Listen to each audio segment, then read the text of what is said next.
नमस्कार, जय जोहार। क्या आप भी गवर्नमेंट एग्जाम्स की तैयारी करना चाहते हैं? क्या आप भी मेमोरी टेक्निक्स और ट्रिक्स के जरिए बहुत ही कम समय में स्मार्ट स्टडी करना चाहते हैं? क्या आप चाहते हैं कि सीजी व्यापम टॉपर आपको पढ़ाए? तो डाउनलोड करिए योगेंद्र साहू क्लासेस ऐप। यहाँ 10 से अधिक गवर्नमेंट एग्जाम्स क्रैक करने वाले और सीजी व्यापम टॉप करने वाले योगेंद्र सर सीजीपीएससी और सीजी व्यापम के अंतर्गत होने वाले सभी एग्जाम्स की तैयारी कराएं। तो डाउनलोड करिए Yogendra Sahu classes app to be the best, learn from the best.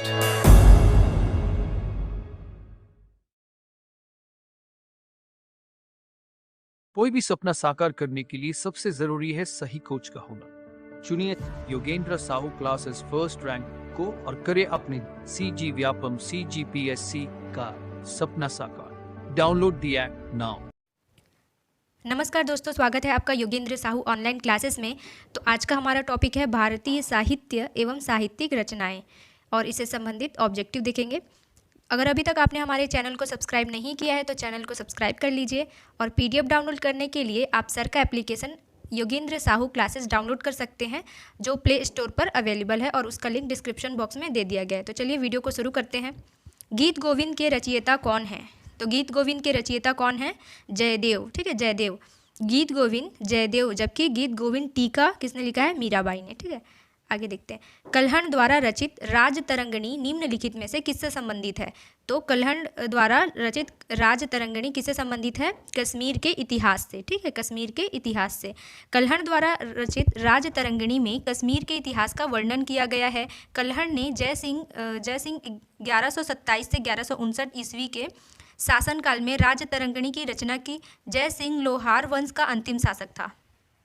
Next देखते हैं, निम्नलिखित युग्मों में कौन एक सही सुमेलित नहीं है? तो देखिए इसमें पूछा है कौन सही सुमेलित नहीं है। ठीक है, तो आंसर है हमारा ए।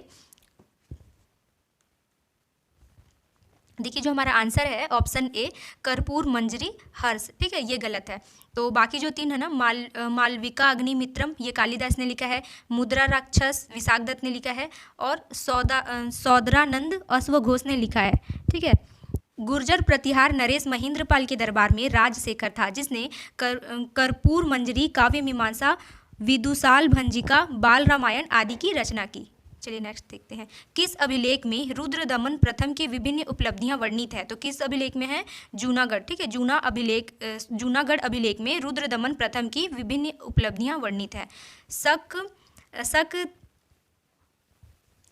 शक क्षत्रप रुद्रदमन ने गुजरात के गिरनार पहाड़ी पर संस्कृत का एक बड़ा अभिलेख खुदवाया। इसमें अशोक और चंद्रगुप्त मौर्य का भी नाम है। चलिए नेक्स्ट देखते हैं। मुद्रा राक्षस का लेखक निम्न में से कौन है? तो मुद्रा राक्षस का लेखक विशाख दत्त है। ठीक है, मुद्रा राक्षस के लेखक विशाख दत्त हैं। अश्वघोष की कृति बुद्धचरित है, जिसे बौद्धों का रामायण कहते हैं। ठीक है, अश्वघोष की कृति बुद्धचरित है, जिसे बौद्धों का रामायण कहते हैं।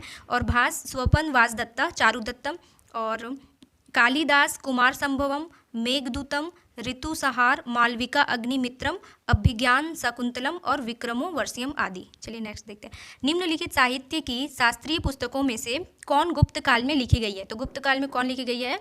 मुद्रा राक्षस। ठीक है, मुद्रा राक्षस। और मुद्रा राक्षस के लेखक कौन है? विशाख दत्त। ठीक, विशाख दत्त। अमर सिंह द्वारा रचित अमरकोश, वात्सायन द्वारा रचित कामसूत्र, कालिदास द्वारा रचित मेघदूतम एवं विशाख दत्त द्वारा रचित मुद्रा राक्षस गुप्तकालीन संस्कृत रचनाएं हैं। 10 कुमार चरितम के रचनाकार कौन थे? तो 10 कुमार चरितम के रचनाकार कौन थे? डंडिन थे। ठीक है, डंडिन। 10 कुमार चरितम के रचयिता डंडिन पल्लव शासक नरसिंह वर्मन द्वितीय के दरबार में रहते थे। तो डंडिन किसके दरबार में रहते थे? पल्लव शासक नरसिंह वर्मन द्वितीय के दरबार में रहते थे। ठीक है, सूरदास की रचना सूरसागर, सूरसावली, साहित्य लहरी, भ्रमर गीत, दोहावली, रामलला नहसू, पार्वती मंगल, जानकी मंगल, वैराग्य संदीपनी, बैरवे रामायण, कृष्ण गीतावली। ठीक है, और तुलसीदास का रचना देखेंगे रामचरित मानस, विनय पत्रिका, कवितावली। चलिए नेक्स्ट देखते हैं। सुमेलित कीजिए। देखिए इसमें सुमेलित करना है। तो पाणिनि का क्या आएगा? पाणिनि का आएगा अष्ट अध्यायी। ठीक है, पाणिनि का अष्ट अध्यायी। वात्सायन का आएगा कामसूत्र, चाणक्य का आएगा अर्थशास्त्र और कल्हण का आएगा राजतरंगिणी। ठीक है, फिर से देख लेते हैं। पाणिनि का आएगा अष्ट अध्यायी, वात्सायन का आएगा कामसूत्र, चाणक्य का आएगा अर्थशास्त्र और कलहन का आएगा राजतरंगिणी। अष्ट अध्यायी के रचनाकार व्याकरणाचार्य पाणिनि हैं, जो नंद शासक महापद्मानंद के मित्र थे, ठीक है। और कामसूत्र के जो लेखक हैं वो थे वात्सायन थे, ठीक है। और चंद्रगुप्त मौर्य के प्रधानमंत्री चाणक्य ने राजनीति शास्त्र पर प्रसिद्ध ग्रंथ अर्थशास्त्र की रचना की थी, ठीक है। चाणक्य की रचना क्या है? अर्थशास्त्र, ठीक। कलहन ने राजतरंगिणी में कश्मीर का इतिहास लिखा है, जो हर्ष के दरबार में रहते थे। कलहन किसके दरबार में रहते थे? हर्ष के दरबार में रहते थे, ठीक है। चलिए आगे देखते हैं। मिलिंद पन्हो है, तो मिलिंद पन्हो क्या है? मिलिंद पन्हो पाली ग्रंथ है, ठीक है। हिंदी यवन शासक मिनांडर और बौद्ध विद्वान नागसेन के मध्य वार्तालाप का संकलन मिलिंद पन्हो में किया गया है, जो पाली भाषा में है। कलहन की राजतरंगिणी को किसने आगे बढ़ाया? तो कलहन की राजतरंगिणी को जोनराज व श्रीवर ने आगे बढ़ाया। कश्मीर के हिंदू राजवंश लोहार वंश के शासक हर्ष के दरबार में कलहन निवास करता था, जिसने राजतरंगिणी की रचना की, जिसे कश्मीर के अकबर जैनुल आबदीन के द्वारा संरक्षित दो विद्वानों जोनराज एवं उसके शिष्य श्रीवर ने आगे विस्तारित किया, ठीक है। सौदरानंद किसकी रचना है? तो सौदरानंद अश्वघोष की रचना है। अश्वघोष कनिष्क का समकालीन विद्वान था, जिसकी प्रसिद्ध रचनाएं बुद्धचरित, वज्रसूची, सरिपुत्र प्रकरण तथा सौदरानंद है। नागानंद रत्नावली एवं प्रियदर्शिका के लेखक थे। तो नागानंद रत्नावली एवं प्रियदर्शिका के लेखक कौन थे? हर्षवर्धन थे, ठीक है, हर्षवर्धन। वर्धन वंश के शासक हर्षवर्धन ने संस्कृत में 3 नाटक नागानंद रत्नावली एवं प्रियदर्शिका की रचना की है। नेक्स्ट देखते हैं।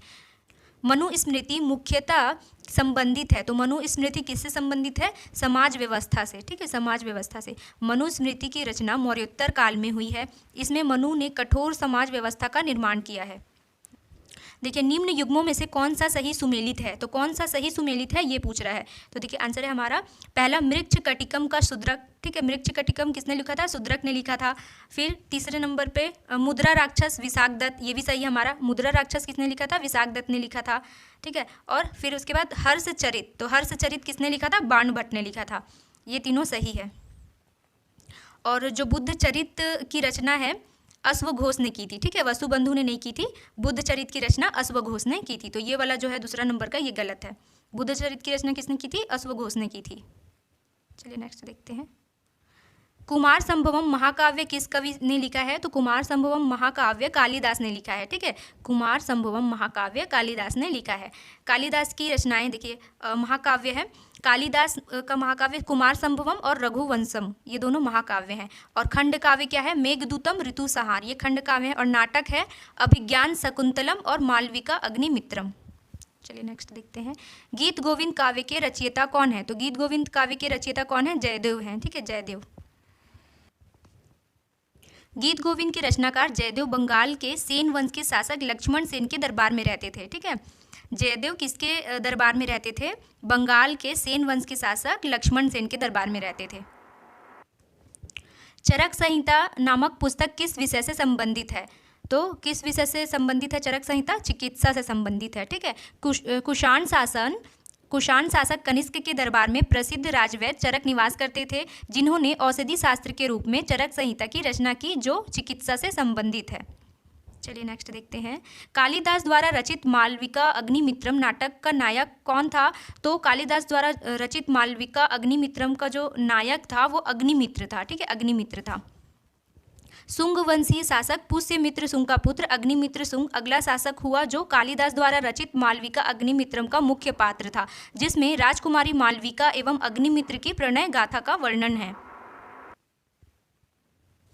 आर्यभट्ट थे, तो आर्यभट्ट कौन थे? भारतीय गणितज्ञ एवं खगोल शास्त्री थे, ठीक है। आर्यभट्ट भारतीय गणितज्ञ एवं खगोल शास्त्री थे, ठीक है।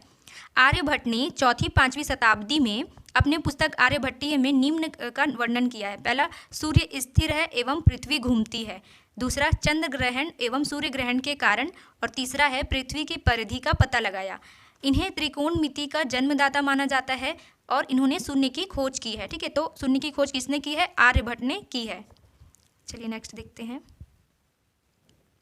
प्राचीन भारत का वह ग्रंथ जिसका 15 भारतीय एवं 40 विदेशी भाषाओं में अनुवाद हुआ है, तो कौन सा है वो? पंचतंत्र, ठीक है। पंचतंत्र का 15 भारतीय एवं 40 विदेशी भाषाओं में अनुवाद हुआ है। और पंचतंत्र के रचनाकार विष्णु शर्मा है। ठीक है, पंचतंत्र के रचनाकार कौन है? विष्णु शर्मा है।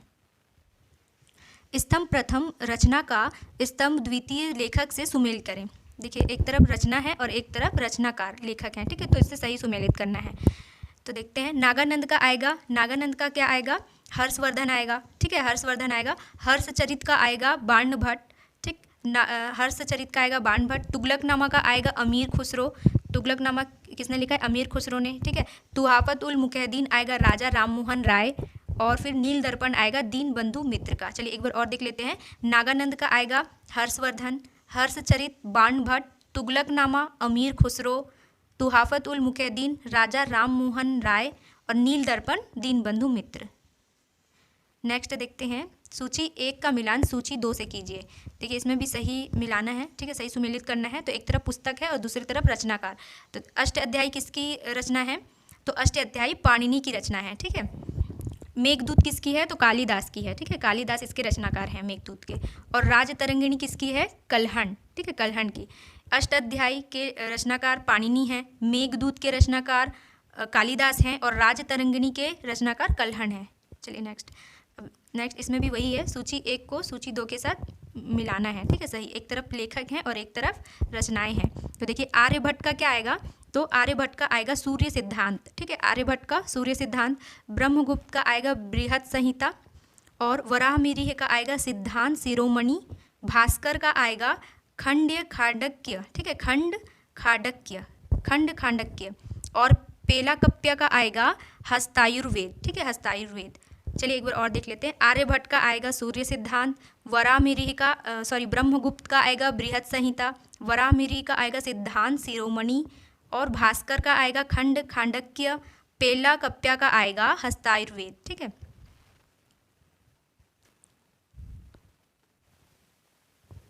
राजतरंगिणी के लेखक निम्नलिखित में से कौन थे? तो राजतरंगिणी के लेखक कौन थे? कल्हण थे। ठीक है, कल्हण लोहार वंश के शासक हर्ष के दरबारी कवि थे। उन्होंने कश्मीर के इतिहास पर राजतरंगिणी नामक एक ग्रंथ की रचना की थी।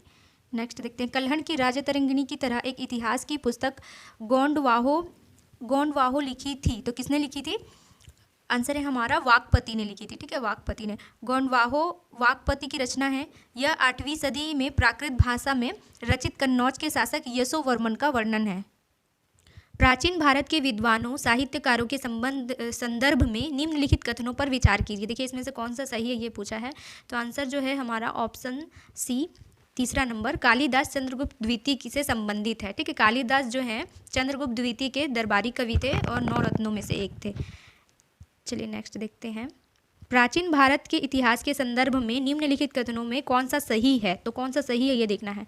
देखिए, तो आंसर है हमारा दूसरा, मृताक्षरा व्यवस्था में पुत्र अपने पिता के जीवन काल में ही संपत्ति पर अधिकार का दावा कर सकते थे, जबकि दायभाग व्यवस्था में पिता की मृत्यु के उपरांत ही पुत्र संपत्ति पर अधिकार का दावा कर सकते थे। ये सही है। ठीक है,